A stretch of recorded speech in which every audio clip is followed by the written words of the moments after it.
اب مسئلہ یہ ہے کہ امام کی معرفت کے بغیر معرفت، اپنے زمانے کے امام کی معرفت کے بغیر جو مرا وہ جاہلیت کی موت مرا ہے۔ امام کی معرفت، پہلے تو یہ سمجھنا ہے کہ امام کی معرفت ضروری ہے۔ کب ضروری ہے؟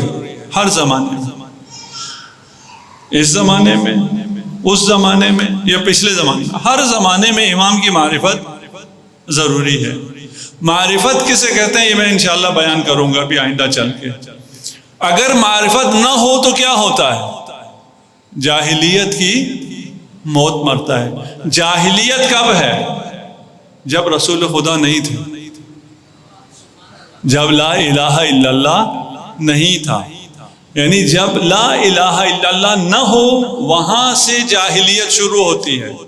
یعنی جو امام کو کی معرفت کے بغیر مرے، اور اگر ہم اپنے جملوں میں کہیں جو بغیر ولایت کے مرے وہ اسلام کی موت نہیں مرتا، وہ کفر اور شرک کی موت مرتا ہے۔ وہ یہ نہیں ہے کہ یہ امام والا نہیں ہے بلکہ یہ خدا والا ہی نہیں ہے، اس لیے کہ خدا کا یہ فیصلہ ہے کہ جو امام والا نہ ہوگا وہ میرا بھی نہیں ہے۔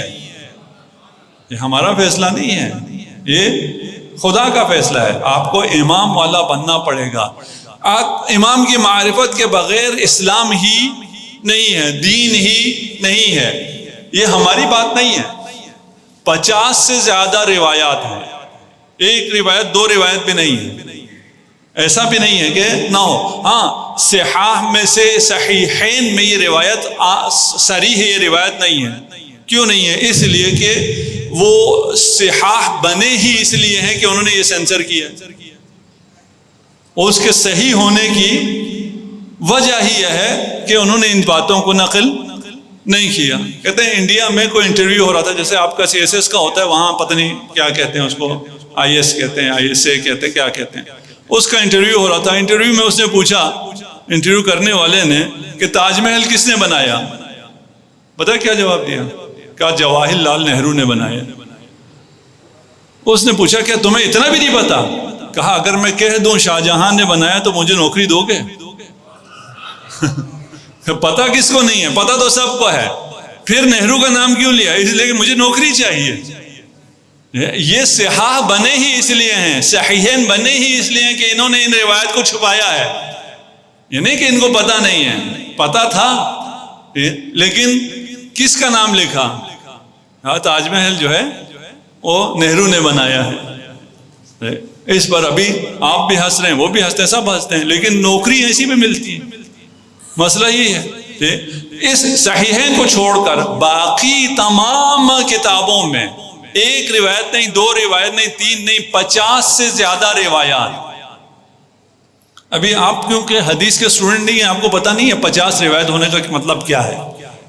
اگر کوئی روایت 10 سے زیادہ ہو جائے اسے متواتر کہتے ہیں۔ 10 سے زیادہ اگر کوئی روایت ہو اسے متواتر کہتے ہیں، اور اگر وہ اہل بیت کی محبت یا ولایت کے علاوہ کی کسی اور عنوان کی ہو تو اسے نہ ماننے والے کو منکر حدیث کہتے ہیں۔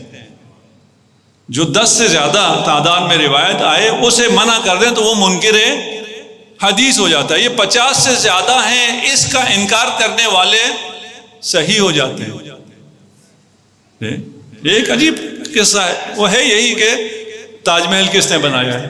آپ کو بچوں کو سمجھ میں آنے کی آسانی کے لیے میں اس قسم کی مثال رکھ رہا ہوں تاکہ آپ کو صحیح سمجھ میں آ جائے گا کہ وہ صحیح کیوں ہے۔ 50 سے زیادہ احادیث میں ہے کہ امام کی معرفت ضروری ہے، اپنے زمانے کے امام کی۔